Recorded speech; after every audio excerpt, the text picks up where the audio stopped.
Hello and welcome to episode 4 of the Fairly Awesome Podcast, where in addition to 300 Facebook likes, 250 Twitter followers, we now have an actual set. It's legit. Yes, legitimate. If you have not been following us, you've missed quite a bit. Ryan is actually pregnant with Staunton's love child. Josh and Nate are looking to buy some land that's been in my family for generations. And I have come down with a case of amnesia, so I don't remember the horrible secret buried on that land. That's what you get when you don't watch the other episodes. Hopefully you're caught up now. I'm Chris Keene. Last time on Fairly Awesome Podcast. Yes. I'm Chris. This is Nate Bushing. Yo. Josh Bushing. Yay. No relation, as far as we're aware. No. And the inescapable Ryan McDowell. You can't avoid him. You can't. He's I'm in on every episode. It's really He actually is all of us. He plays is. all of us. He's a puppeteer. Yes. We all have hands up our asses. This is an elaborate set, really. I'm just like that. Hi, Nate. Whoa. You were not touching my ass Whoa, there. whoa. I was jiggling something. All right. So, getting to the topics at hand. Coin purses. Coin purses. That was next week. That's next week. Okay. We've lost coin purses. If you're like us, you probably play a handful of MMOs or have played MMOs in your life, and you've noticed the populations have started to thin out a little bit while, the game has kind of maybe gone downhill as far as content, things like that. Nate, why have you done this? What are you going to do to fix it? What? It's all your fault. You think it's all my fault It's all that your fault. MMOs have gone out? Yes. Well, they've kind of run that train into the ground. That doesn't make sense. My metaphors are really messed up. So MMOs have been around for a long time. I remember in the 90s, Meridian 59 was like one of the earliest MMOs I remember playing, and actually... It's sort of based on the Wolfenstein or Doom engine? Yeah, I think it was Doom. Yeah, it was, it was 3D, but not really 3D because you couldn't look up and down. Or I think you could look up in that game, but it was just, there was not 3D models, they were sprites, right? Right, it was everybody 2.5. was 8 Yeah, sided. it's like, everything like faced the same way if you rolled around it or went around it. So, they've been around for a long time, let's just say. We had Ultima in the 90s. We had Meridian 59 from that EverQuest. There was a lot of free ones. There were a lot of Korean ones. But anyway, the tropes have been there for a long time. You level up. There's progression. It gets longer between level ups. The action has always been very dice rolly, like traditional pen and paper RPG based. They use D&D as a big Dungeons and Dragons for you kids who aren't losers like me. No, they've used the same systems throughout MMOs for the past 20, 25, 30 years, however long they've been around. But anyway, so the problem is they've kind of played out. We've not seen a lot of new development, and WoW has been the last big flash in the pan. Not really flash in the pan because it's been around for 10 years. I mean, almost 10 years, 2004. Since 4? Okay. Yeah, since 2004. Its peak was 2006, which Yes. says something. 7 years ago, it peaked. Yes, and it's not been bleeding subscribers, but it's been losing them. I think Maybe in the past 2 I was or gonna say 3 the last years. number really Q2 bleeding. was Yeah. 9.1, and I think Q1 was 9.1, and Q2 is 7. Yeah, they're 7.7 bleeding million. more lately, especially. So yeah, I 2 think million and a quarter? Yeah, I think I saw some projection that if it continues by like Q1 or 2 of 2015, there won't be anybody playing the game. It's obviously not going to. Well, go, unless they but do something like a it's still free-to-play model, dropping off. right? Well, actually, funny you mentioned that. They do actually have a free-to-play model. They call it, I think they call it Starter Edition. Oh yeah, you can play up to level 30 20. levels You can get up or to level 20. You can get up to level Okay. 20. You can only talk in party and out loud chat. Weird. You can't use the auction house. You can't do just a handful of other things. It's a very limited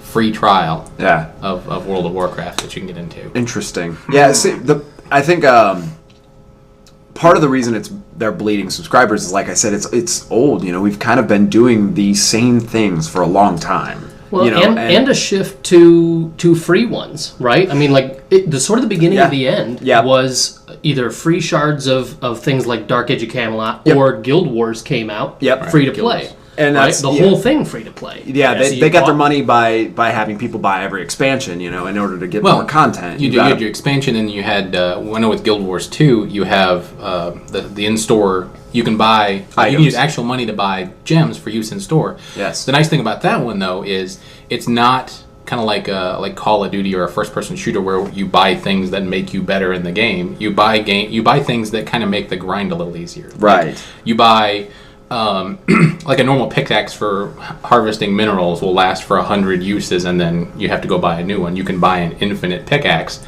You just never have to buy a pickaxe again. It just costs you $10. Gotcha. But it saves you a lot of time in the game. But it doesn't actually give you any advantage over some other player in either PvP or War vs. World. Because we all know how bringing monetary things in really makes a game better. Diablo 3. Well, they're closing their auction house. Yes. Yeah. I mean that proves it though. But it's the same thing. Does anybody here still have an active subscription to anything? No. Am I the only one? My wife still plays World of Warcraft. Yeah, okay. So do I. So. But I don't play it as often as I used to. I used to be a heavy raider. Heavy, hardcore raider. I mean, I would skip social functions. I was raiding that much. Yeah. It was kind of stupid. But now I just enjoy playing, getting involved in other little things, going different places, scenery, that kind of stuff. The immersion factor's still there. And some of the things and changes that they've made throughout as progressions, with specifically Warcraft, because that's my main. Like, I played Old Republic. Yeah, I played. The Star Wars ones kind of fall short because you expect so much more, don't you? It was you pretty kind of expect the universe, but you just don't get it. Like it gets to a point where I wish it had this, and it doesn't, and there's no in-house development for that kind of stuff. It's the demotivator effect. Yeah. Where you get something that bugs you. Like for me, for Old Republic, it was space. The space was not fleshed out. Precisely what I was thinking. It was like a for those that didn't play, it's like a kind Rebel of like Assault, rail shooter, or Star Fox, right? That's where you really? fly. So it's the exact same system that they put in Jump to Lightspeed on. Well, Jump to Lightspeed actually had free. It was free to control. Oh, really? You could actually control it. It wasn't rail shooter, but it wasn't enough for the space for me, because the space is a big component of Star Wars for me. But what it did have was the BioWare story, right? They had the great conversation stuff like from Mass Effect, where you could pick your conversation piece and you have the people talking back and forth, and you get to kind of feel interactive in that. And the story was awesome. Problem is, it's the bits between the story that suck, which is something that goes back between. It doesn't suck. It's just it's been done. You've done it before. It's like JRPGs, right? You have the get in a battle and fight the same thing every time, and it just gets old mashing the keys. And for me, at least being like starting a solutions guy, what I would consider to be something that could rectify this is improving combat. Like, let's get more active combat instead of hit one key to start attacking and then just auto attack. Yeah, like they've been trying to do this in Guild Wars too. I think it's a little more active. The last. What was that? Conan was pretty interactive. It was where you could block and different attacks and things. But it still had the numbers and everything. They've been doing chain stuff since Dark Age of Camelot, 2002 to 2008, sort of. Yep. Where you have like assassins were known for doing chained attacks. You'd open up with like some sort of backstab or a face stab or something like that, and then it would move into several things. And if you got the whole chain off, you did just a crap load of damage. So some of that stuff has sort of been there, just not really totally used. And by the time you pulled off those, you've already done it like 7,000 times to little monsters that didn't matter. Right. So it wasn't as epic. My comparison to this would be like, let's go. If you're gonna take it, go Diablo style combat, where it's instant action all the time, or like Borderlands 2 or Borderlands, where it's if they're gonna do something like that, you really need to have those elements, because let's face it, our attention spans are getting shorter. What? No, our attention spans are getting less and less. Speaking of coin purses. Yeah, coin purses. No. Flows. Our attention spans are not what they used to be, and I like to be entertained, and I like to feel like I'm doing something as the character, and I'm very drawn to action games. I like that visceral combat of moving around and dodging and actually feeling like you're a part of that. And I think that's part of the problem with our MMOs now, is that they've gone that way. Now, recent MMOs are adopting this. DC Universe Online had a kind of an action combat. It was pretty good. Yeah, it was pretty good. I'm not subscribed to it still, but I think there's other things. MMOs are really guilty of the carrot on the stick. too. You know, where I mean, it's always been that way, though, right? Like, you start out, and I can tell you pretty much the premise of any MMO where it involves, they pretty much all involve leveling, right? Yeah. So you start off, and you're like, I think I'd like to play this type of character. So you start the character, and you're like playing through, and you're like sort of imagining what those skills are that you're going to get at the end of the game, and that sort of anticipation of what's coming, because you're getting a lot of abilities really quickly in your early levels, and then it sort of dies off, and then you're like looking at the skill tree going, yes, I want to get to that spot there. And then you get that Pavlovian when you get the whole level up, you're like, yeah, ding, and everybody knows what ding is now because of WoW, you know, with the MMO level up.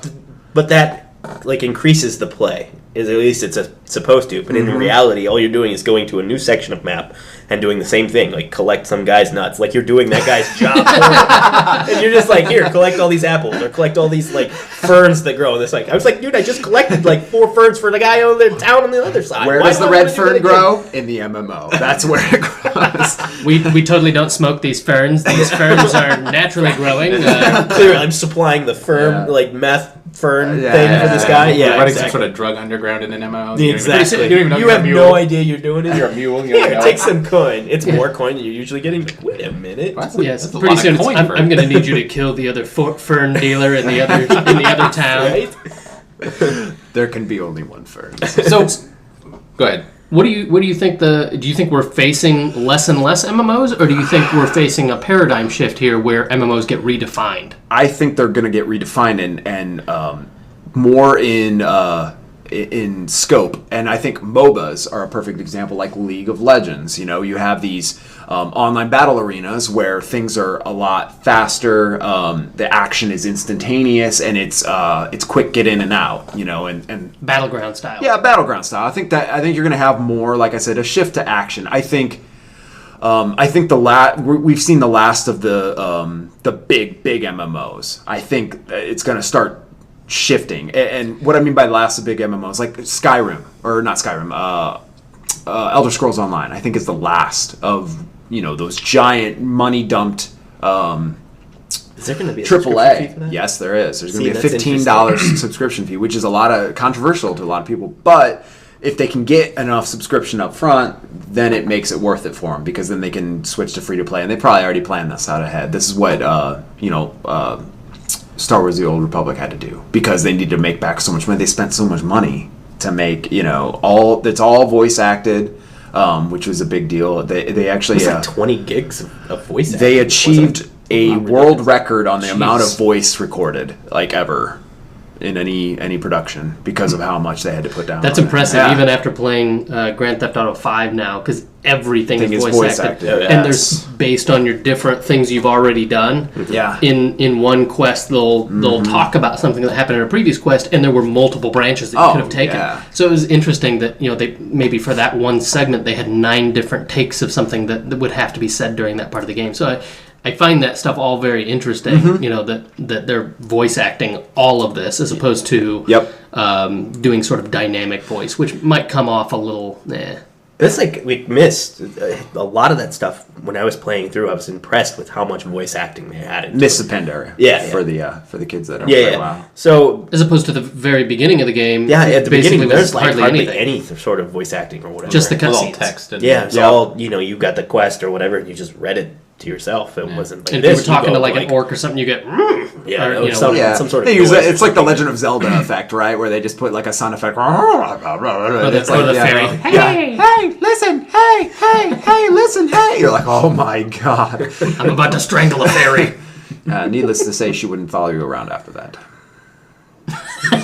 So anyhow, I think that the voice acting is getting more involved. People like telling stories. People like using their voices now to tell those stories within that, and that's awesome. I like that kind of stuff. The trouble is that stuff costs time, money, talent, that kind of thing. You have to add to it. How do they recoup those costs? Like if they all go to free to play, how do they recoup that?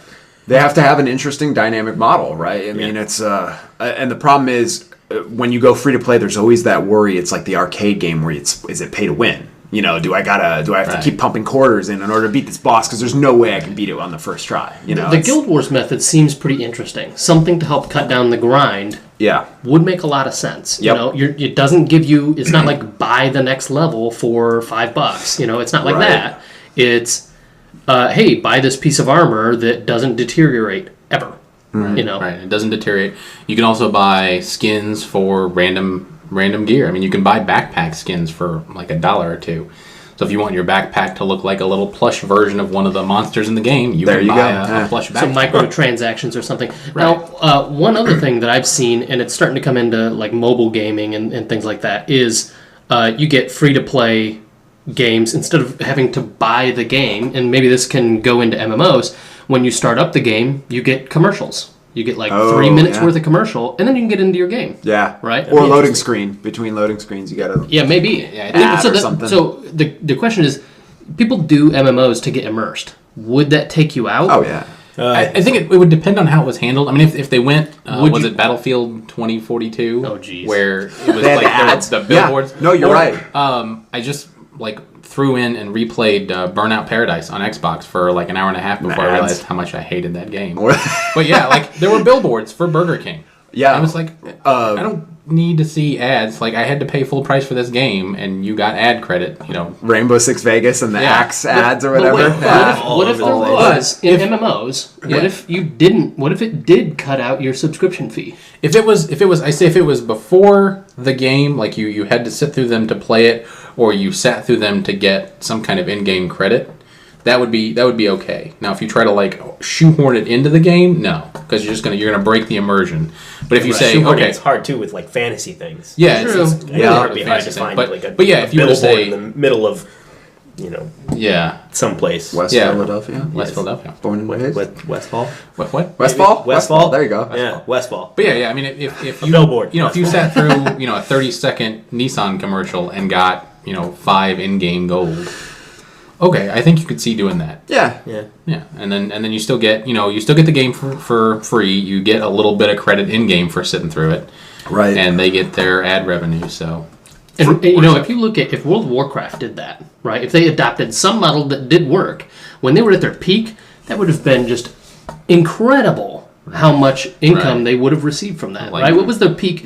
Was it 15 million? 15 million with can you imagine $15 a month? That's just Is that what it was? It was something close to 15 million. Duck was swimming in that. Yeah, probably. So 15 million people. That's a huge market for ads if they can do it in some way that doesn't just make people go nope. Yeah, because that does turn people off. But if you adopt a free-to-play model up front, like PlanetSide 2, for instance, is all free-to-play since the beginning. They never had a subscription fee at all, and they've done pretty well, obviously, for themselves. They're still running and still generating content, and the problem is, like I said, you have to be very careful with their free-to-play because it can get real hairy if it starts being, hey, this item makes me overpowered if I pay. So if I don't buy that item, I automatically suck at the game or something. But yet you need to make it enticing enough that they still generate income. Yeah, right. Yeah. And I think League of Legends does that. Go ahead. I think League of Legends does that pretty well, where you have to pay to get access to the character you want to play, or you can play all the free ones for the week, and those change every 3 or 4 days or whatever. And the only thing that you actually end up paying for then, besides the characters themselves, are color schemes or different outfits for the character. Yeah. And that is one of those things where, when I first got started, I was paying this money, and then I paid some more money, and then I don't know, got because you $200 into it. I was gonna say you go in probably going, you think I'm gonna pay nothing. I'm gonna get these guys, and then you get in there and you're like, man, I look really good in black, and then you just start doing all this stuff. Dumb. You start playing Ken doll dress up with your character. You do it in MMOs. Everybody does that, right? You get your tier levels in gear and WoW, and you're like, oh, I gotta get that. I've got to get it to match. Yeah, it have to be kind of the same layout. Otherwise, you end up looking like a rainbow. So I guess the last question here is can a full pay MMO switch to free to play and not die? If you look at Battlefront. Was Star Wars? There was a Star Wars. The Old Republic. No. Before Old Republic, there wasn't an MMO. It was an MMO. No, Battlefront you're was. thinking of what, Star Wars Galaxies? Galaxies. There we go. Galaxies was pay, and then I believe went free. I don't know if it ever went to free. It did. Did it? It went free, and in addition to free, they like opened everything up and Yeah. pretty much pissed everybody off. Because They changed the game engine too. Or whatever. Well, you could also go to Jedi almost immediately when they went that route. Yeah. So it changed the experience entirely because when it was Galaxy's pay, and at least at the beginning, It was hard. right. To get There Jedi. were It was, like, very impossible. few Jedi running around, which sort of helped with the whole thing. But the game was flawed in other ways because you couldn't really go to space when it was that way either. So you were like, "Yay! I can run around these couple of planets and I can survey." And once that expansion came out, Jump to Lightspeed, they tried to fix some of that, but it was still. There was not enough content not in enough the content in missions. space. The missions were too boring. Yeah, like they didn't. got They really really needed to recreate TIE Fighter in space or something But like that. to answer Chris's question, I don't know. I think ones that were pay and then went free to play, it delays the inevitable. They are already on their way out, which is why they had to go to that free to play method to try and get more people in, and it's the beginning of the end. Yeah. Like Dungeons and Dragons Online is now free to play. Yep. DC Universe free to play. These are games that I bought paid subscriptions to and don't play anymore. Yeah. Old Republic is now free to play. I haven't touched it since the game came Star out. Trek Online. Star Trek Online is also free to play. Have not touched it. Fivehead. Yes, with Fivehead. The glorious character. We should. To fill in the inside joke here, I made a science officer that at the time he was like a follower. Isn't that what it was? It was like one of my officers for the Yes. thing, and you can like create, you can like adjust your guys, and I made him like the most horrendous. I made him a humanoid with really long arms and legs, and he was like super skinny. And then you can like put like movement style, and there's like an insect species in Star Trek, and I made him have the movement style. So he was like, and he had this gigantic forehead, and it was like balding except for just this ring of hair. In fact, I was going to say, we should like log in and get a picture of him because that would be awesome. Yeah. Screenshot Yes. it and put it Post him in. up there. Yes. On the Facebook. I don't know if I still have the account credentials, but anyway, it was hilarious because he would like make these weird moves, and he'd be like, Rubbing his head. For our listeners, Ryan's doing some weird insecty mantis type insect moves. moves. right. Yeah. Right. He was really Trying to clean twitchy, himself and there. and he had this. It was probably measured in feet, the length of his forehead. That's why it He was, did not it have a was- forehead. He had a 5 head. He did have a 5 head. On the Norwood scale of balding, he was gone. Okay, I guess my one last thing before I consider this topic dead and we can go on is Destiny. Is Destiny an MMO? No, I think it has MMO characteristics, but it is not. But it's supposed to be a persistent world that they say might last 10 years. That sounds an awful lot like WoW, but free to play, other than you buy have to the buy game. the game. Yeah, which- and potentially you might have to buy Destiny expansion discs each year. Right? I mean, like Assassin's Creed. It is kind of a continuing thing, and you're buying expansions every year. Frickin' Activision is all I gotta say. that buy-in stuff gets so old. Yeah. And like Warcraft, I've bought it. I have to add up how much money I've actually spent on Warcraft. It's and just go.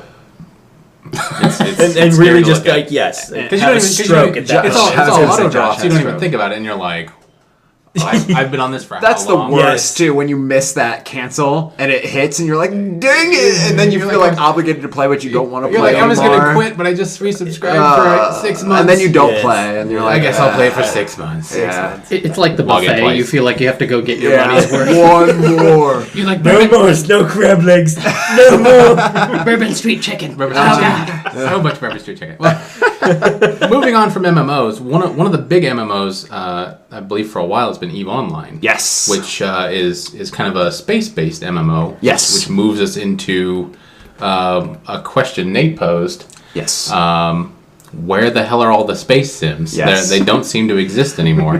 Ryan,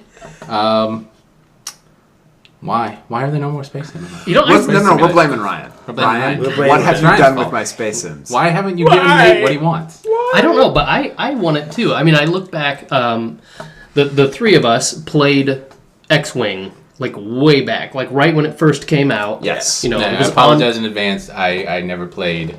I will accept. You Dead sir, dead to me. leave the podcast For now. the rest of this segment, I will be shunned over here in the corner. Shun the non-believer. All No, right. so X-Wing, when it came out on floppy disk, and there were like freaking 17 floppy disks that it came. Or maybe that was TIE Fighter. Yeah. You had so many. Yeah. disks. Well, it was like X-Wing as 12 or well. something. There was a ridiculous amount. Anyway, Yeah. it was awesome. There were so many missions, and it was slightly randomized, wasn't it? Like how the missions worked out. I mean, you generally had the same objectives, but some of them, the missions were. I guess that was when you got to TIE Fighter when they started randomizing. They were randomized in that.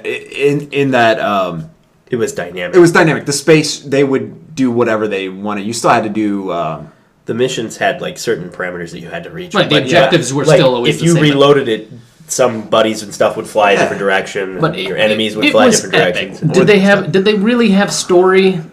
They had a little bit. I mean, like TIE They had Fighter got into the cutscenes. Thrawn sort of, Admiral Thrawn stuff, but or was that It's like X-Wing? They had again, cutscenes. No, that was TIE Fighter. That was TIE Fighter. Yeah. Well, The carrot on the cutscenes- stick was getting to the cutscenes. It's Yeah. full motion video and that kind of stuff. But I really enjoyed even just the gameplay. These escort missions where you were doing an escort mission through this like debris field or whatever for like 10 minutes before anything really big happened, and I still had fun with that. Yeah. Because there was like a whole convoy you had to protect, and you're like flying around and whatnot. And I don't know, maybe it's just me, but I really enjoyed that. And like when that happens okay, so we move forward, and games like these pretty much don't exist anymore. Yep. And when little bits of aspects of this come back in, like when we played Halo Reach. No, Halo Reach. Reach. Yeah. With When the- you with played the- Reach yeah, and you went that into space. space, Yeah. you have to Awesome. say that was like a holy, your jaw dropped Yes. at how awesome that was. Oh yeah. Yeah. They could have made a whole separate game with They downloadable really content could. for that. Seriously, They really I would could. have paid money. But paid money. Destiny, Cash money. cash. I would All of it. I would have paid. I would have paid with Ryan's Wait, Ryan's card. no. Ryan's money. Ryan's buying everybody's. Wait a second. Yeah, He's a good guy something like that. Yes. No, but seriously, I did. I love that in Halo, and I thought like those elements haven't been around in a long time. Yeah, they really like- haven't, but it felt a lot. I don't know what you guys, because you did play the X-Wing, the TIE Fighter, the X-Wing versus TIE Fighter. Yep. X-Wing X-Wing Alliance. Alliance. Right. Jedi Starfighter, even it felt like that. Even. Sure. So you play those, and then you played Halo Reach, and it felt very close. It just felt modern and polished. Yeah. Except for it only lasted for about 5 to 10 minutes. It's a of the little more game, and arcadey, right? Because and you were don't have like- all the options. Right. You couldn't change your shields. Ah, There was yeah. no strategy really. You couldn't. Yep. You couldn't do some of the big stuff, but yeah, I think if they came out with one of these, I really want them to kickstart one of these. I know we talked about that during the Kickstarter segment that we should have had a TIE Fighter? a Yeah, TIE I do Fighter. believe we did say that. But yes, The problem is they've been on PC, right? The Space Sims have been primarily on there because of the control schemes. There They hasn't been. could do it though. But no, they could, and that's the thing is, maybe there's just not been enough money, right? Maybe this is what publishers have seen, that there's just the numbers aren't there. Shooters sell that we got to, I know. I never played TIE Fighter, but I did play Wing Commander. Wing excellent. Yeah, see. 4, which is I know exactly what that is, and the same thing with Halo 4, which would have been awesome if they did what Assassin's Creed did with the naval battles, where they're like, hey, we're just going to go ahead and make the next game or a kind of side game focus around this game mechanic. Would have been awesome. Halo Space Battle. But I mean, the mechanics kind of have existed elsewhere. There was an Xbox original game that I can't think of the name of. That was a fighter pilot game. I'm gonna. I'm not gonna look it I- up. There was an Xbox arcade one that Nate came out. showed me. Yeah. But it was really rough. I mean, it was like worse graphics than even X-Wing versus TIE Fighter. Yeah, it was really it was low. definitely It was like 480. indie developed, very, and this is where like the Kickstarter thing is coming. Chris Roberts, who did He did Wing Commander. he did Wing Commander. He's going to be making a new game called Star Citizen, and this has been kickstarted, and he reached his goal and beyond and everything else. He's still got people donating to him on his site. And it looks awesome. He's got this demo of it, and it's a full cockpit, the guy gets in and you can look around, see all the controls and everything, and this would go something that'd be awesome with like Oculus Rift, right? Where you can have that full immersion factor. But if they could bring that, I know, right? I just imagine buying into this and getting a legit cockpit mod that you the race just seats. sit in. Like your race seat. You put your Rift on and you're like, yes. I mean, Same thing for MechWarrior. I mean, I realize we're not talking about Space Sim, but I mean, It's if you sim. did the Bring same that thing, up. right? Is that goes to a point that I made earlier? Is before the show, I said something about how Sims are just dead. Yeah. And Ryan, you had a counter to that. But they're not really dead, right? It's just very specific genres are dead. Like racing sims are still out there. You get games like the F1 series by Codemasters, so 2010 through, it looks like they're making a 2013. Yep. So that's been successful enough that they're continuing with that. There's a lot of race sims that are out. You got Forza Motorsport, you got Gran Turismo franchise. And then you've seen new ones pop up just here recently, like Dirt, which is sort of the rally side of it. Yep. Grid series came up. Project Gotham Racing came and went. Yeah. And sort of been PBR. recycled now. And there's the Forza. Burnouts. They have the arcade ones. But maybe Need that's for Speed. I would not say that that's a sim, though. No, I don't. What are you talking about? I drive like that all the time. Of the Sims. Initiate drift. This e-brake isn't realistic at all. but there's that is just racing. Nothing true. goes back to Flight sims in general have been. Where the hell are they? There was Flight Simulator just 10. Microsoft Flight Simulator. Yeah. X And that was 10. it. What about it? Was that 10? That was it. Yeah. And then they're done. Really? Yeah. And space sims have kind of, they've really gone away. Yeah, pretty much they just dropped off the map. I mean, I don't know. Is it just because it's hard to code for that kind of like in an MMO Audience. They need to bring the audience in. Like with racing, Forza, it gets as complicated as you want it to. If you want it to be arcade, you can. You can play with a controller and make it arcade, or you can make it realistic. Get your wheel, get everything sitting like you're really driving. The response is there. With Space Sims, it's not quite as grounded with that, and so I don't know. But they have to. It's not grounded in the reality, and so what I mean is they've got to have it so they can bring people in that aren't the normal audience to pay for this. That how do you entice somebody to go fly in? Selling all kinds of controllers and stuff back. I mean, if you picked up a 1996 Best Buy ad, there would be 4 or 5 different pictures of controllers. flight stick controllers. Hardcore throttles and separate controllers. Yeah, it was the 200 Cytec something thing. like that. controllers. Yeah. And none of that stuff is being sold anymore. And maybe it's because nobody's interested. It's the walled garden. Well, do you think maybe some of it is that the audience is missing? Like a lot of these games are Star Wars based, and you kind of had when Star Wars came out and was finishing up in the 70s and 80s, you had these games when the systems first came out that everybody was like, I want to play a Star Wars game. I want to be in Star Wars, so I want to play that. Since Star Wars, there hasn't really been anything to kind of energize people and be like, I want to play a space sim. I want to be in this game in space flying around. Same thing with the flight sims. I mean, there isn't really an existing market outside of actual pilots who could probably go fly their own plane that would want to play a flight sim. But with racing is real.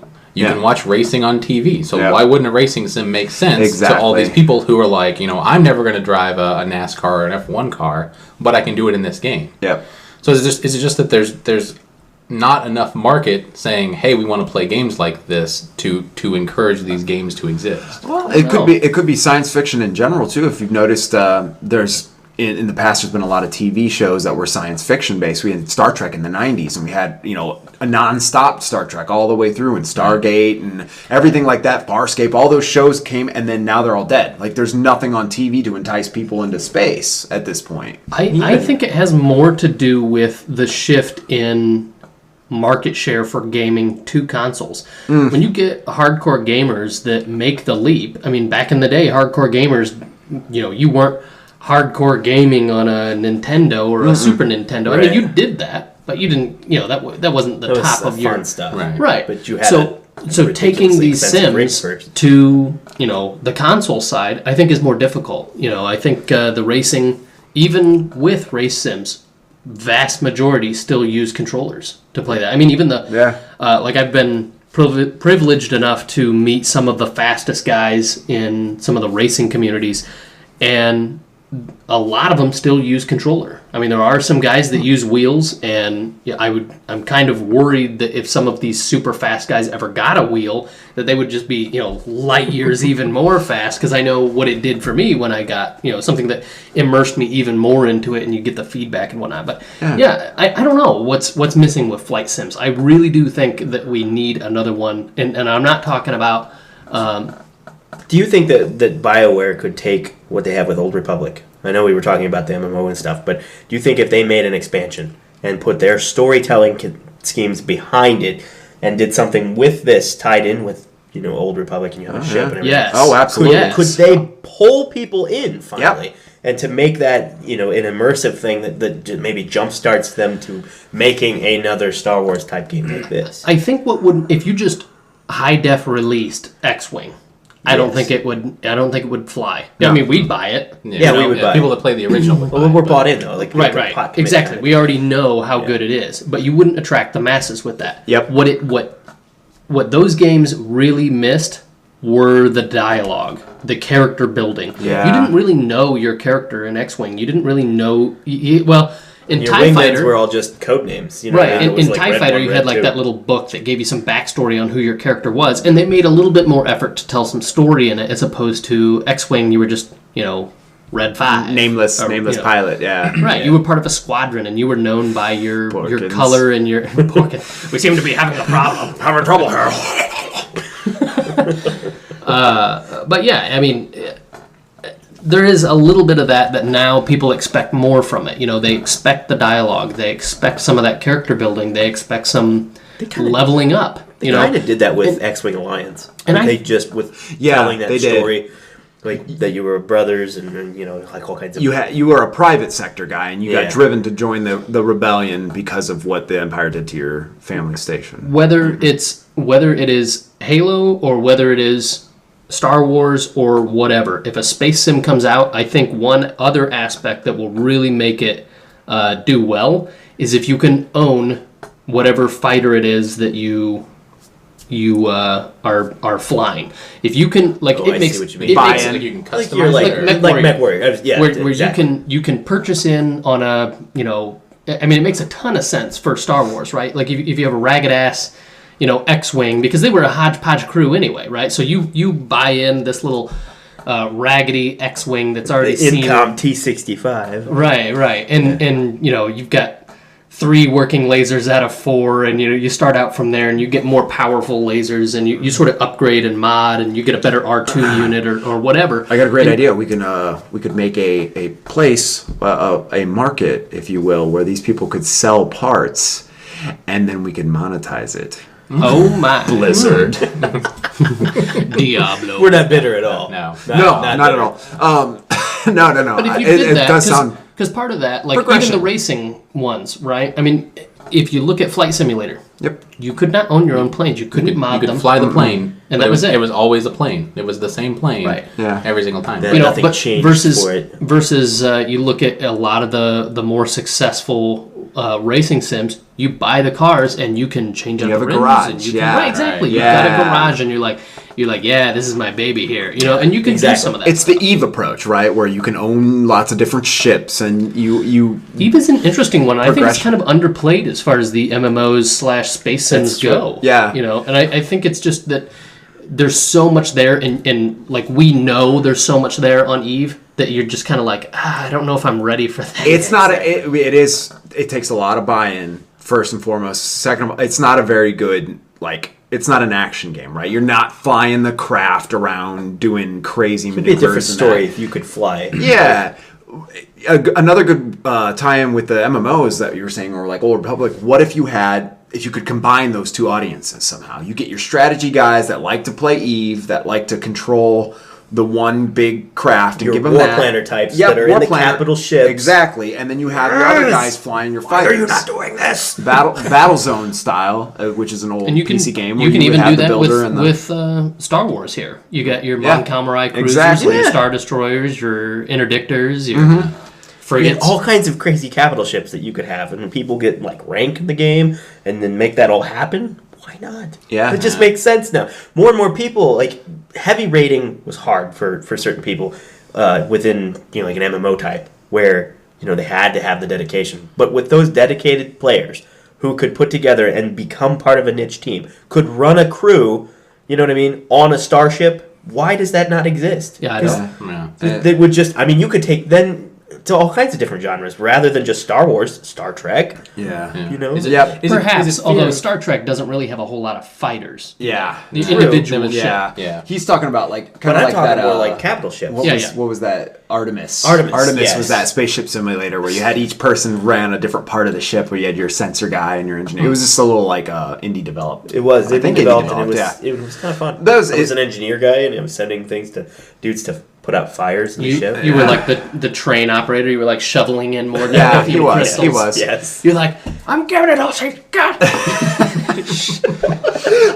Scotty. Right. So is it maybe that there's too much learning curve in a game like this? Yes. You have to have buy-in. That it's not. TIE Fighter was flying. Even Wing Commander was flying. Yeah. There wasn't a whole lot to it beyond actually flying around. So once you got a handle on the controls, then you were pretty good to go. Yep. Is it now that the space sims exist, but there's so much more that you now have to say, I want to get in there and fly, and I'm okay with these other pieces, but I don't want to have to spend, a good chunk of the game learning these other pieces before I get to fly. I would say they're actually not even, you say they still exist. I don't even think they do. I've seen maybe a few. Like there was Evercron Mercenary, which was like an independent developed PC game a few years ago, but like there's not been, short of some indie, there's not been AAA buy-in, and I think that's what it needs. It needs some publisher to take a risk on it and figure out a way to get everybody involved back into it and suck it in. And like I said, having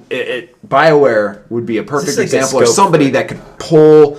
You got to have a genre mash, really. If Eve could do it, that would be. Do you think though that that maybe tying in with your comment is that there's so much of a buy-in because of how much you want the scope of the game to get to it? Yeah. There's too many pieces that you have to kind of break them apart and put them off to the side as separate games or separate DLCs that you have to have. Yeah. Because there's just so much going into a game. Like you take Warcraft, and then if you had the same type of combat system with Warcraft, with people, and then you kind of, or like PlanetSide. PlanetSide 2 is a better option. Okay. So you've got that where you have a planet that you want to take, and then there's certain sections of the planet that you have to take. You've got vehicles and mechs and walkers and all kinds of other things that go into that. And then you take that to the next meta level, which is up in space, or even just air superiority within the planet, and then go to space. Is this not Eve?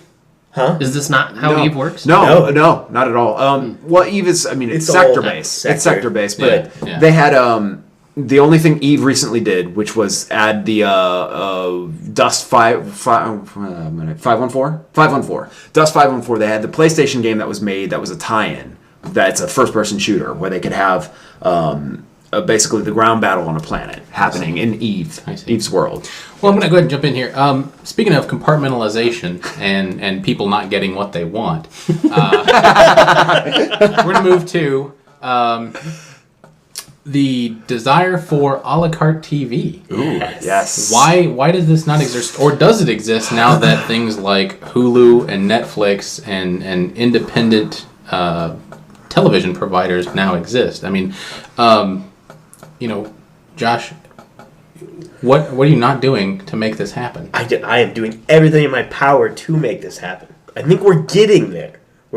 I think with what happened with the Emmy Awards and how House of Cards, which is a Netflix supported show, right. They're the ones their original. It is their original thing that they put all the money into it. They bought all those people. It's actually a Brave of Britain show that they. I know, but I'm saying the remix. This is a Netflix run thing. Wait, American TV ripped off a British TV show? Yeah, that's never happened before. That hasn't happened. Never happened. The Office, Top Gear, Office. It just goes Sherlock. Sherlock. I almost said Doctor Who, and I was about to revoke any science fiction fan credit card. Oh yeah, credit taken. Yeah. All right. Anyhow, so I think that's it's getting there. We're getting to that point. People are starting to notice. Actors are starting to notice. Yeah. That they're starting to realize people want content, And they don't want to have to worry about how people are going to get that content, whether that content jumps through 20 different zillion legal ramifications because it can't be aired on this thing before this gets released and everything else. No one fucking cares. Yeah. No one does. Anybody who watches TV wants to just watch their show and be done with it. At any time, too. At any time when it affects them. Their schedules no longer matter. The 24-hour news places and all those other kinds of things have tried to, monopolize on that because they know when people are home and when people can watch these types of things, and they've tried to put it so that these kinds of shows take over those areas. And I think people want to watch what they want to watch when they want to watch it. Mm-hmm. And I think that cable stuff is going to start withering because more and more people are cutting the cable. Yeah. Yep. They're done with it. I haven't paid for cable since probably 2006.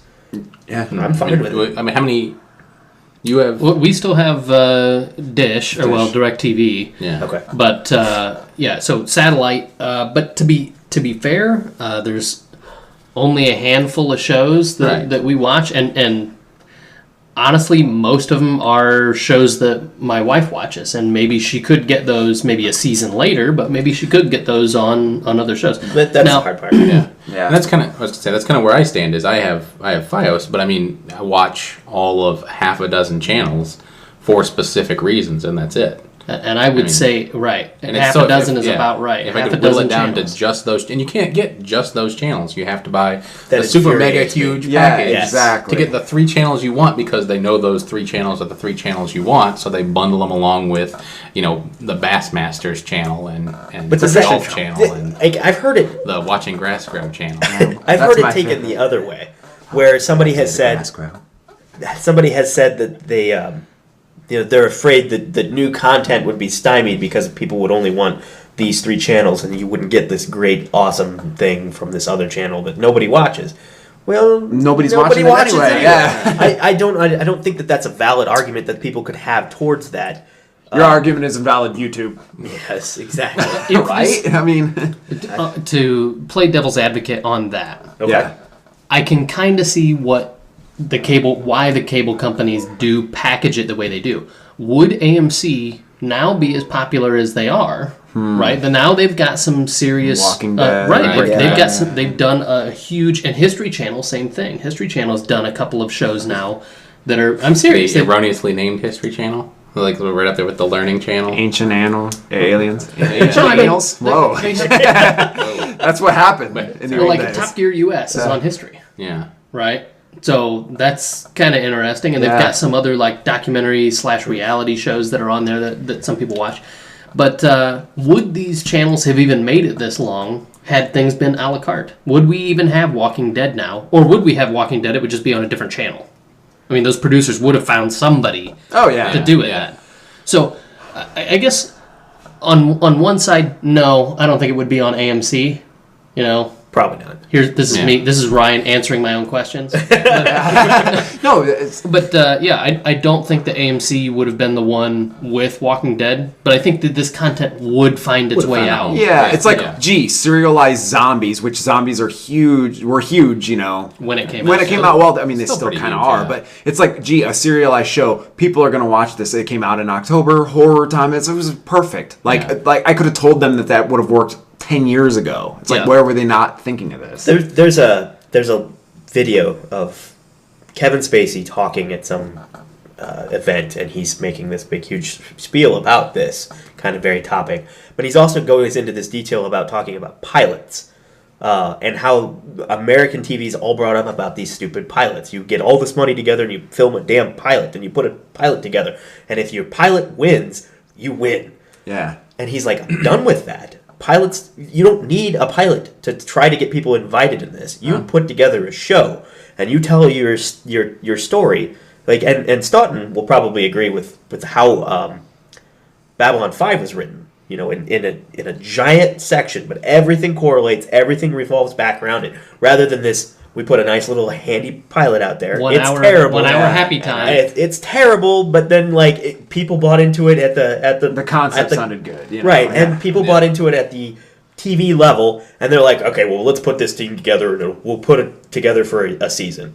And then you have something like Lost, where first couple of seasons are great, then everybody's like, yeah, this Lost is great, and then third is kind of ridiculous, and then it just trails off. Yeah. Because it's dead. They don't have any way of where they're going to go with it. Heroes. They can't. Yes, Right. perfect Exactly. example. Great concept. And he said that he was going to only have, the first season, this group of people. Second season was going to be a whole new group of level. people. And everybody flipped out because, oh God, we can't get rid of characters that Right. we've already grown to love. Right. And that's the I hate when people can't just let go of something. And that's kind of the interesting thing that's come from going back to stealing British television. British series, a lot of the ones I've watched, they are a half dozen episodes, maybe 7 or 8 episodes. Right. Yeah. And they have in mind, this is what we're going to do in this time frame.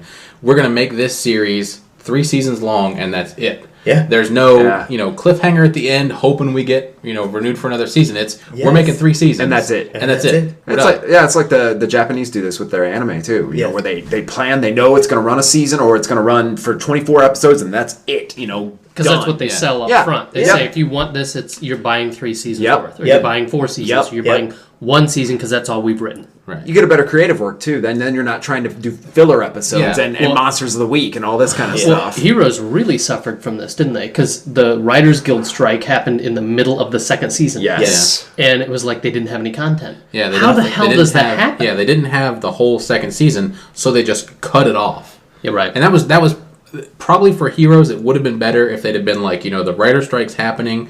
We're gonna cliffhanger on this episode. We'll come back when the writer strike's done and finish what we were gonna finish, as opposed to just we're gonna finish with an ending that we didn't intend to finish on. Yeah. And just nobody's gonna come back because you killed the show. Yeah. I didn't even finish. Like, I think season 3, I think I might have finished maybe half of it. Yeah. Didn't even you took bother the good way out. Yeah, I was just like, all right, I'm done. Yeah, it was done. So, okay, back to the topic at hand. I do think that they need quasi something live on. If you have a streaming service, whether it's Amazon Instant or whether it's Hulu or Netflix or any one of these, I do think they need Netflix News.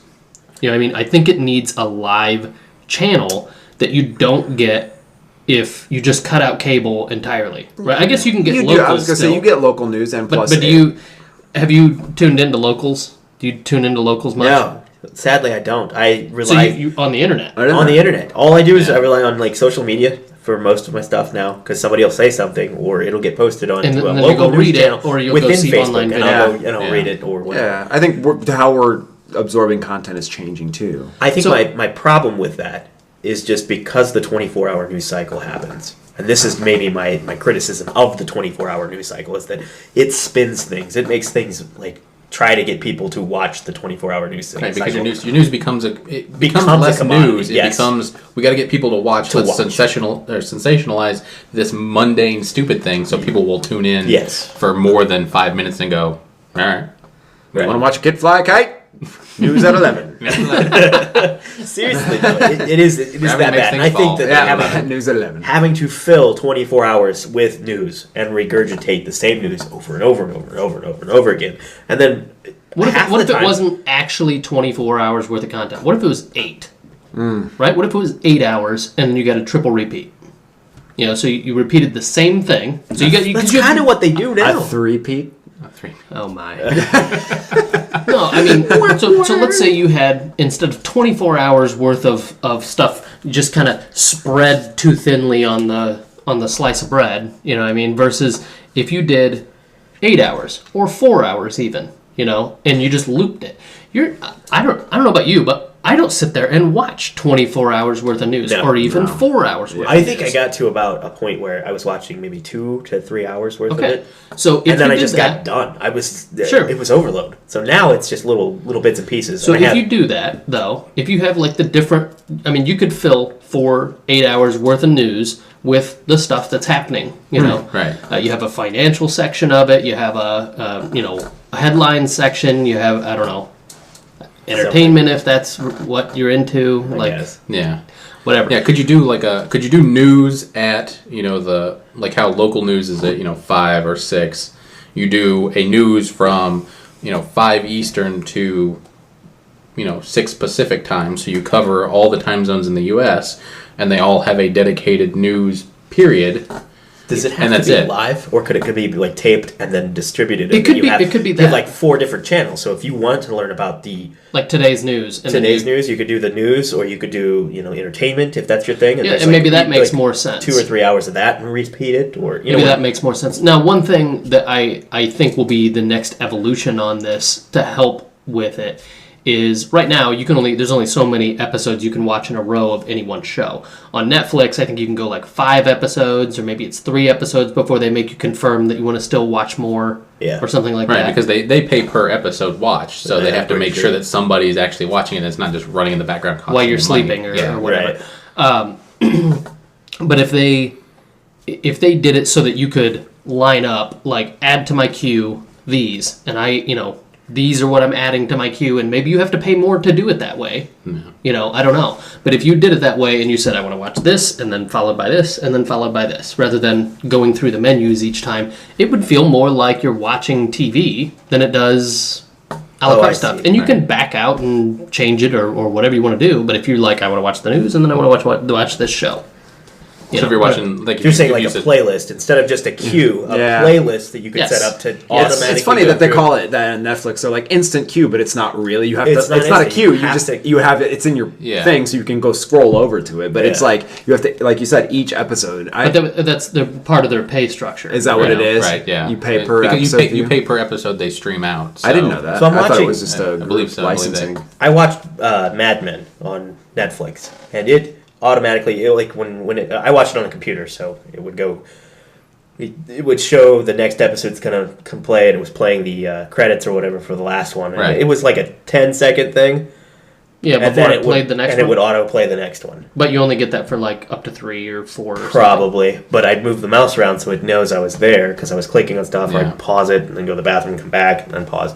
Which is awesome, right? Yeah, you can do that with live TV. Yeah, you can't do that. Now, unless you have like DVR and all that kind of stuff. Yeah, I get that. But. Now, here's the other thing: if they incorporated more channels, it will cost Netflix more money. Right. Right. So, are you okay with them getting more content if it costs you more? I think given or if they introduce some sort of thing where between shows, not like in the middle of your show, but would you be okay with commercials between episodes? Go ahead. As long as there was another payment to take away the commercials. Oh, I would do. I would be okay. Like if you give me a level that I can get to, so I can get the same Netflix I'm paying before, but then I've got selection and I'm also getting more stuff. Yeah, as long as you're constantly adding new stuff. Yeah, right. That when I start seeing the same stuff or that starts to taper off, or something not new to watch that it is just uninteresting or not exciting, and is terrible. Like some people just can't get into certain shows. I can get into a show and just keep watching. Yep. Right. But this, like, if they give me an opportunity to pay them a specific amount of money more, so I don't have to do it. Like I do that with Spotify. Like I spend the $10 or whatever. So I don't have to sit through commercials. Control it. I control it. I can listen to it in the car because it's now I have access to their mobile. So I do that. I like that. Yeah. I would argue that I would pay like double or more what I pay now if I could get this season's show too. Like give me Breaking Bad now and I can watch it on it comes out. It comes out, and I would double my Netflix. I mean, I would pay more for that, honestly, too. I mean, if you think about it, most people's cable bills are at least $60 or $70, maybe into the hundreds. Yeah, so depending I'm only on what channel paying they have. on streaming. And you've got commercials with that. And you've got commercials, yeah. If I had to pay, $40 or $50 for, the half dozen things I wanted, no commercials. I would do it. I think everybody would do that. Yeah. That's what I'm thinking. Which is interesting because Netflix, you're looking at sub $10. Yeah. Right? Like give me Showtime. Let me buy a subscription without buying cable, or just HBO. Watch that HBO show. HBO has the HBO. If I can a la carte that with Netflix, but you have to have a cable subscription. Yeah, does not make sense. It doesn't make any sense. Take it one step further. Right now, if you want HBO, you have to buy all of HBO. Mm-hmm. Right. What if? I mean, you buy all of HBO, right? Like if you buy HBO for HBO2, HBO Family, and you're like, well, I only want to watch True Blood, or I only want to watch, The Tudors, or I only want to watch Game of Thrones, right? You can't just do that. Yeah. But what if you could? What if it's like $20 and you get you get access to that season. That the oatmeal that did the thing of like trying to buy Game of Thrones. Game of Thrones. It's like, I was like, I I would give you money. legitimately give you money to get. Why can't I do this without? He's like, literally, I had to just pirate it because he did. Yeah. Because he wants to give you money just for Like, just I want to frustrating. pay you to watch Game of Thrones, yes. but I can't buy it on iTunes. I can't pay you through Netflix. I can't give money directly to HBO. You have left me no choice but to pirate it. It's one of the most pirated shows, too, isn't it? And they have the numbers on it. Part of the reason is guy you was gotta saying have he's the- okay with that because it's infamous. People will still buy the season. Yeah. I think he backtracked that a little bit when did he? when HBO or somebody kind of snapped at him and was like, no, that's you're not cool. okay with that. Well, He's like, I think he is okay with it. Okay with but they it. told him he was not okay with it. right, whatever. Yeah. It's rubbish. Yeah. All it is. Like legit, I would be okay with paying extra money to have specific shows. Like Yes. if you have to go by the show, fine. If you want to do it by channel, also fine. Yep. Right. If you get to a point where Netflix can do both of those options, plus have commitments for news and entertainment type stuff, weather type thing, like weather in your area, and you just update your zip code and it poof, there's weather. Even if it's just a web page. Yeah. Yeah. Right? Like, how is that not a bad thing? You could even tool in from Weather Channel if they want to do it from that. I don't care. However they want to do it, there's no reason why this can't happen with the technology today, and people will pay for it. Yeah. I hate to say it, but Microsoft might be shoehorning themselves in to this market. And Using the TV on the... Netflix is huge right now, right? Yes. And now the Xbox One has 2 HDMI ports on the back so that you can take your set-top box and go into the Xbox with that so it can sort of stream in. Now wait, that's just the first step, right? I got to think that's just the first step, and then Microsoft. What if Microsoft becomes a broadcaster? What's the problem? You still have to have a cable. Is that the you still problem? have to have cable. Well, right But now that's- you still have that's to what have I'm cable. saying. That's the what I'm idea saying. would be... But why would you? Now you're looking at that as your medium. You hook up your iPad through that No.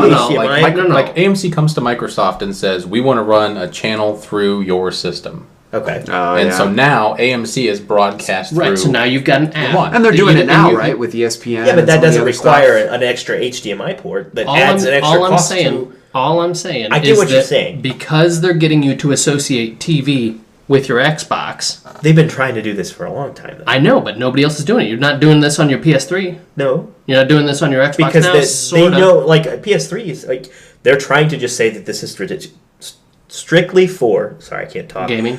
Yes. PS4, you mean? So, Yeah, I they mean, have this that is on like gamers. Steam OS. Can we legitly say that they're going to allow TV kind of stuff to come through?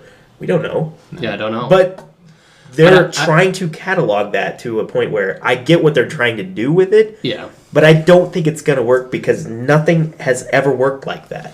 Well, I'm calling it now. All right. That Microsoft is shoehorning their way into The this TV market. So that Absolutely. As soon as this starts working, you're like, wow, that's a nice interface. For those that still have a set-top box, Right. they're going to be like, this is a nice interface. It'd work better if I could just get the channel directly through Microsoft. And then when Microsoft becomes a broadcaster, it changes the game.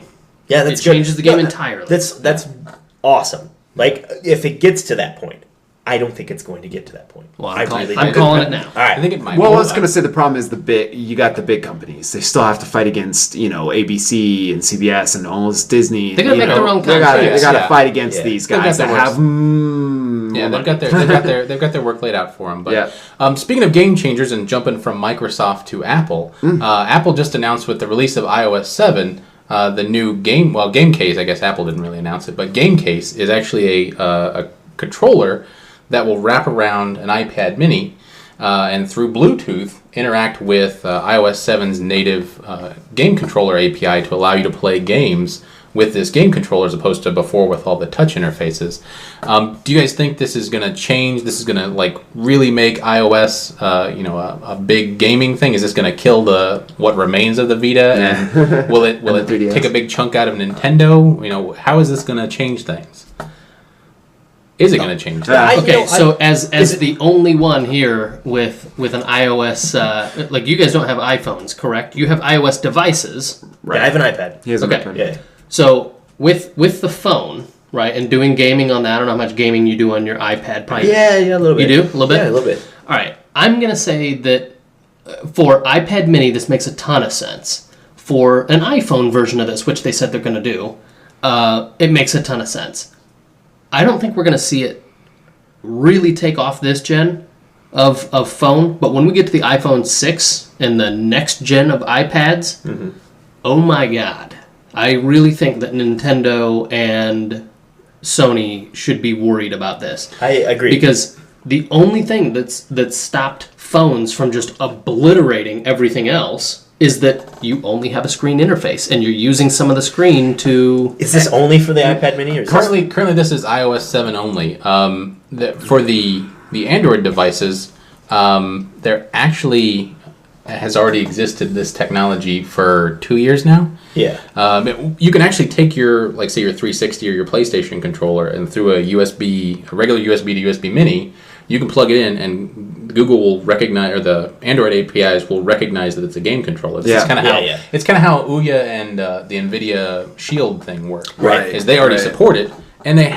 I don't know. Is it integrated like this? Like, is it a slot that goes into the data port on the controller that like cradles the phone? Is that how it works? There's a couple of them that are like that, or you could just use the Bluetooth. Yeah, you can just use a. Well, it should Bluetooth, but I mean, is that it needs to be something where a controller attached to screen? That's what I'm thinking. Because if you're like on a bus or on a plane or on a blah blah blah, you're right. That's why you don't have screen detached from controller on DS or Vita. It doesn't make sense. Is it the screen attachment? Is it to a certain extent? The Android system is slightly less known for games.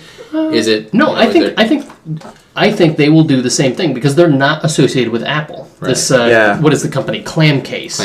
Clamcase is the name of the company, but this is GameCase for iOS, and I think you'll see them make this exact same prototype work on Android using the same sort of protocols. And when they do that, I really think that when people start getting into this, because the APIs aren't that old. iOS 7, the first one to do that. I like it.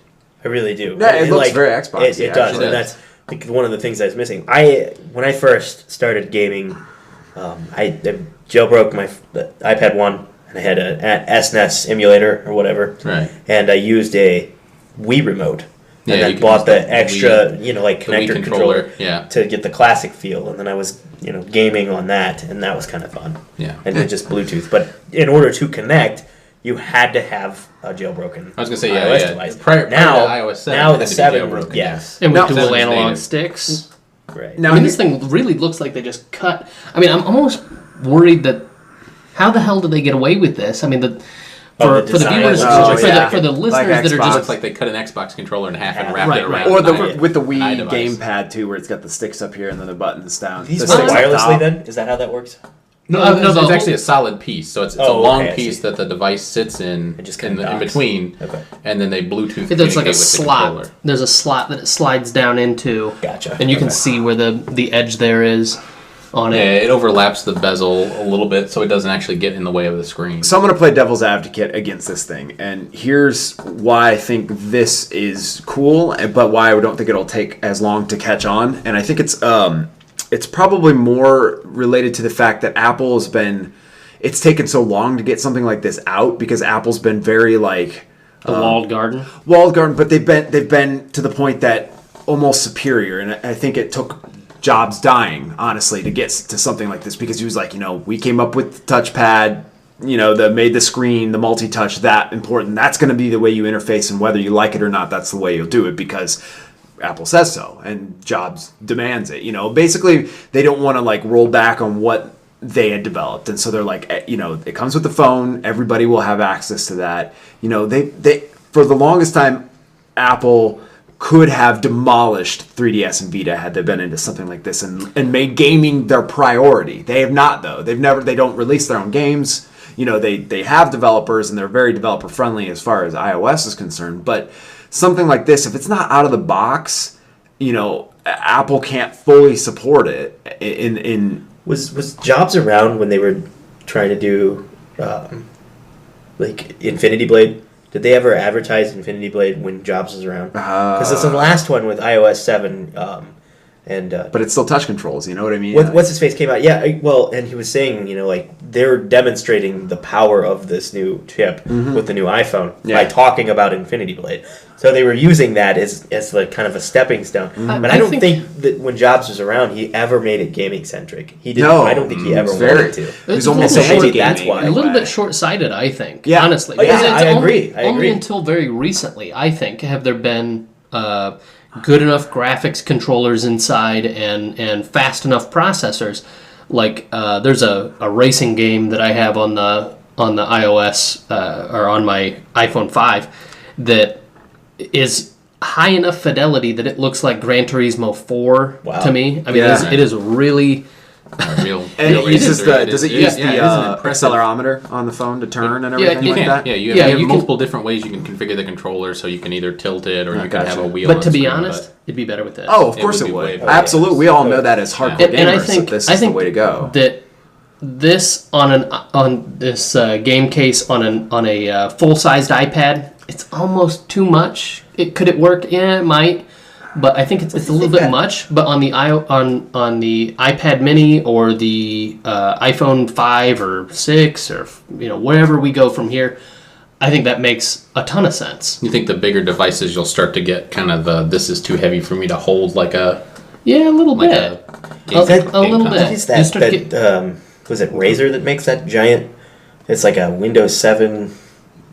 Tablet game thing. Oh yeah. This giant. That sounds right. Razer sounds right. I think it's Razer or whatever. It's the and it's got different things. It's spelled RAZR, right? Yeah. Yeah. And it has those grips, and then you can undock the tablet and then dock it to a keyboard dock, or they've got like a HD dock that hooks up to the TV, and you can run a controller from that in big picture mode. And they're advertising that whole thing. I mean, it's a huge buy-in. It's like very kitschy. Yeah, it's like $1,500, I think, just to run that. Good Lord. Yeah, screw that. Yeah, and so one of the issues is it's got to be the right size, though, too, doesn't it? Yeah. I mean, if you're going to take this with you, and you're like, let's say you're in a big city and you have a big subway transit, or you have a bus travel, or something like that you're using this on, or you travel, on planes or whatever. It's got to be small enough that it can fit in your bag. Yeah, very quickly. When you're riding the subway, you don't see people with the full console set up on the seat next to them with like that. They bring their Wii U now, right? They have the gamepad and the giant gamepad. I saw somebody with like a racing chair and everything. They were like on the subway.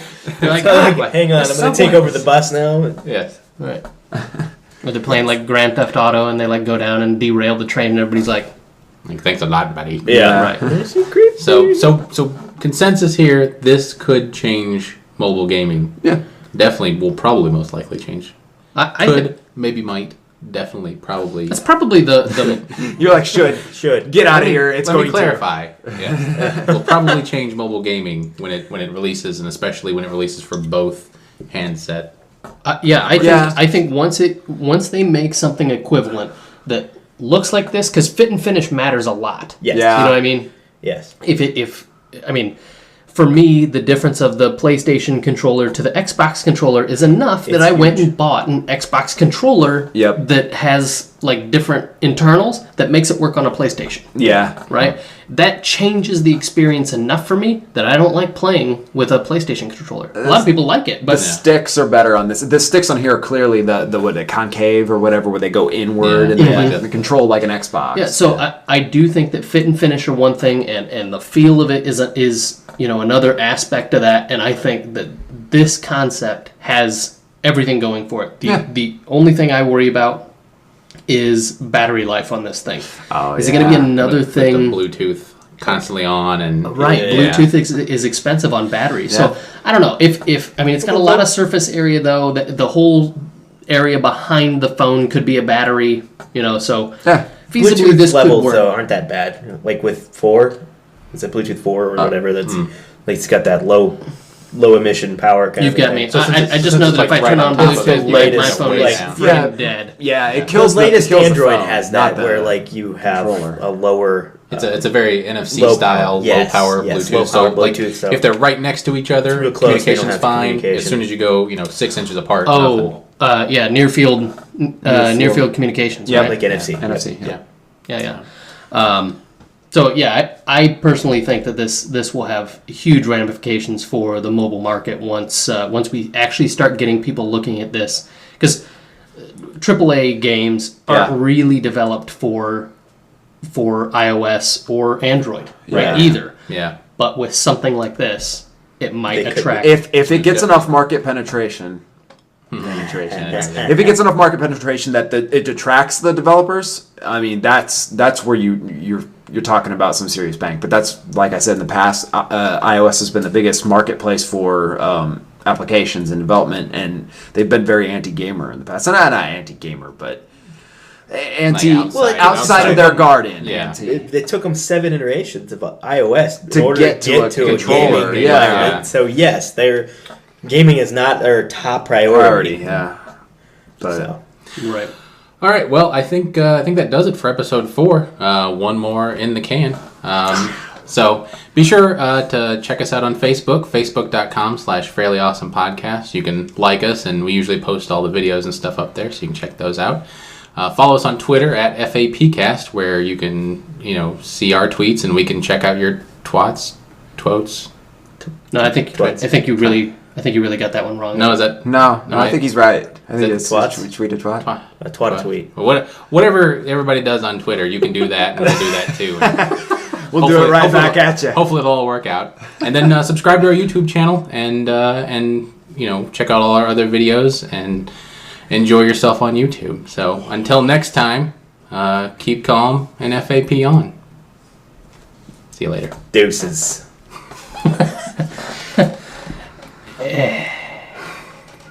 I've got something in my front pocket for you.